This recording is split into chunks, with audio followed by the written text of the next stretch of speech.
হুজুরের মতো বলবো,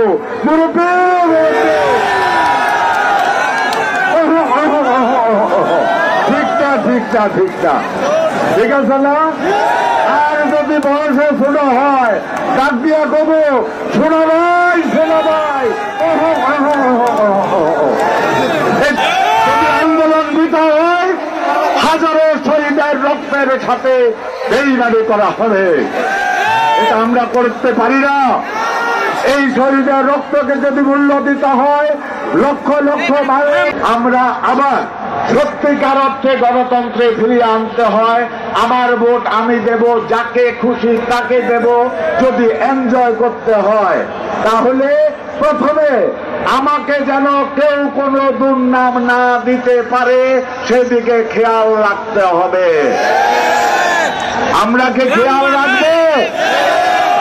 থ্যাংক ইউ প্রিয় ভাইয়েরা আমার। এবং যারা নিজে সৎ হতে হবে, অন্যকে সৎ হতে সহযোগিতা করতে হবে, উৎসাহিত করতে হবে।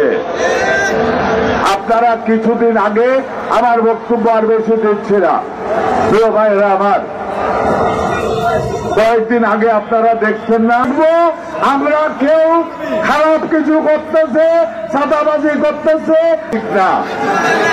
বক্তব্য আমার শেষ।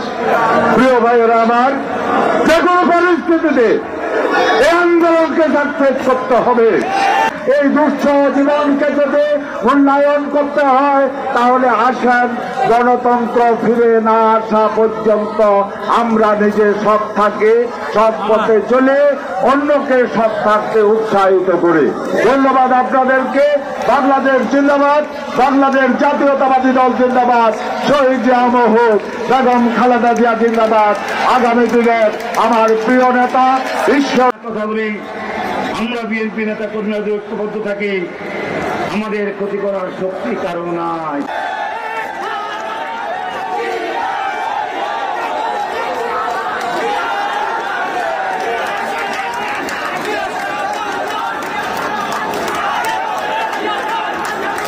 দেখো, আমরা মনে করি আন্দোলন সংগ্রামে যেমনি ঐক্যের প্রয়োজন ছিল, এখন ঐক্যের কোন বিকল্প নাই। আমরা সহ সমস্ত জাতিকে আহ্বান করব, আসুন আমরা ঐক্যবদ্ধ থাকি, কোন অপরক্তি যেন সুযোগ নিয়ে যেন কোন অপকর্ম করতে না পারে।